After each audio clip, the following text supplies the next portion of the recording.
Welcome to Kallis kitchen. இந்த சாதம் பண்ணுறதுக்கு ஒரு மசாலா ரெடி பண்ணிக்கலாம். ஸ்டவ் ஆன் பண்ணி கடாயை வச்சு ஒரு ஸ்பூன் எண்ணெய் விட்டுக்கலாம். எண்ணெய் சூடானதும் 2 சின்ன துண்டு பட்டை, 3 கிராம்பு, 2 ஏலக்காய், 1 டீஸ்பூன் சோம்பு சேர்த்து பொரிஞ்சதும் தோலை உரித்து வச்ச 4-5 பல் பூண்டு, வெட்டி வச்ச ஒரு துண்டு இஞ்சி, கீறி விட்ட 2 பச்சை மிளகாய், ஒரு கொத்து கறிவேப்பிலை சேர்த்து கலந்து விடலாம். பூண்டு கறிவேப்பிலை லைட்டாக வறுபட்டு வரட்டும். இஞ்சி பூண்டு வறுபட்டதும் நீல வாக்கில் கட் பண்ணி வச்ச 2 பெரிய வெங்காயம் சேர்த்து வெங்காயம் லைட்டாக செவந்து வர வரைக்கும் கலந்து விட்டுக்கலாம். வெங்காயம் கலர் சேஞ்ச் ஆனதும் 2 மீடியம் சைஸ் தக்காளியை வெட்டி வச்சுருக்கேன், அதை சேர்த்து கலந்து விடலாம். தக்காளி ஓரளவுக்கு வதங்கி வந்ததும் குழம்பு மசால் தூள் இல்லைன்னா சாம்பார் மசால் தூள் எதுனாலும் சேர்த்துக்கலாம். 1 ஸ்பூன் சேர்த்து ஒரு சில்லளவுக்கு துருவன தேங்காய் சேர்த்து லைட்டாக பெரட்டி விடலாம். பெரட்டி விட்டு ஸ்டவ்வை ஆஃப் பண்ணிவிட்டு நல்லா ஆற விட்டுக்கலாம்.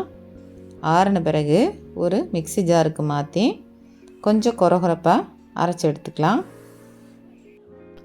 இப்போ சாதம் செய்கிறதுக்கு ஸ்டவ் ஆன் பண்ணி குக்கரில் 1 ஸ்பூன் நெய் விட்டு நெய் சூடானதும் கட் பண்ணி சூடான தண்ணியில் போட்டு க்ளீன் பண்ணி தண்ணி வடிகட்டி வச்சுருக்கிற காலிஃப்ளவர் சேர்த்து கலந்து விடலாம்.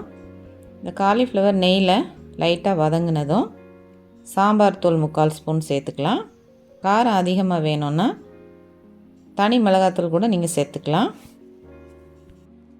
சாம்பார் தூள் எண்ணெயில் லைட்டாக வதங்கி வந்ததும் நம்ம ஏற்கனவே அரைச்சி எடுத்து வச்சுருக்கிற மசாலாவை சேர்த்து நல்லா கலந்து விட்டுக்கலாம்.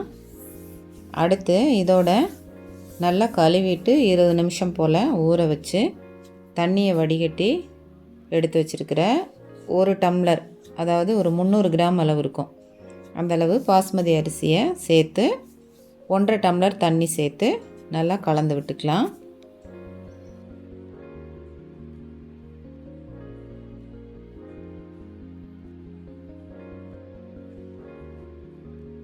தேவையான அளவு உப்பு சேர்த்து கலந்து விட்டுக்கலாம்.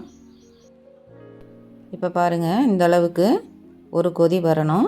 ஒரு கொதி வந்த உடனே குக்கரை மூடி போட்டுக்கலாம். மூடி போட்டு சாதம் பொழு பொழுன்னு வேணும்னா 2 விசில் விட்டுக்கலாம்.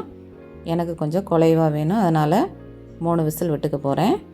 விசில் வந்து ஸ்டீம் அடங்கினோடனே எடுத்து பார்க்கலாம் எப்படி இருக்குன்னு.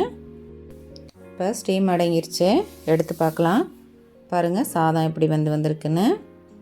இதை லைட்டாக கிளறி விட்டு வேறு பாத்திரத்துக்கு மாற்றி வச்சிட்டோன்னா நல்லா பொழு பொழுன்னு சாதம் சாப்பிட ரெடி ஆயிரும். நீங்களும் செஞ்சு சாப்பிட்டு பாருங்கள், சுவையாக இருக்கும். வீடியோ பிடிச்சிருந்தா லைக் பண்ணுங்கள், ஷேர் பண்ணுங்கள், சப்ஸ்கிரைப் பண்ணுங்கள். தேங்க்யூ.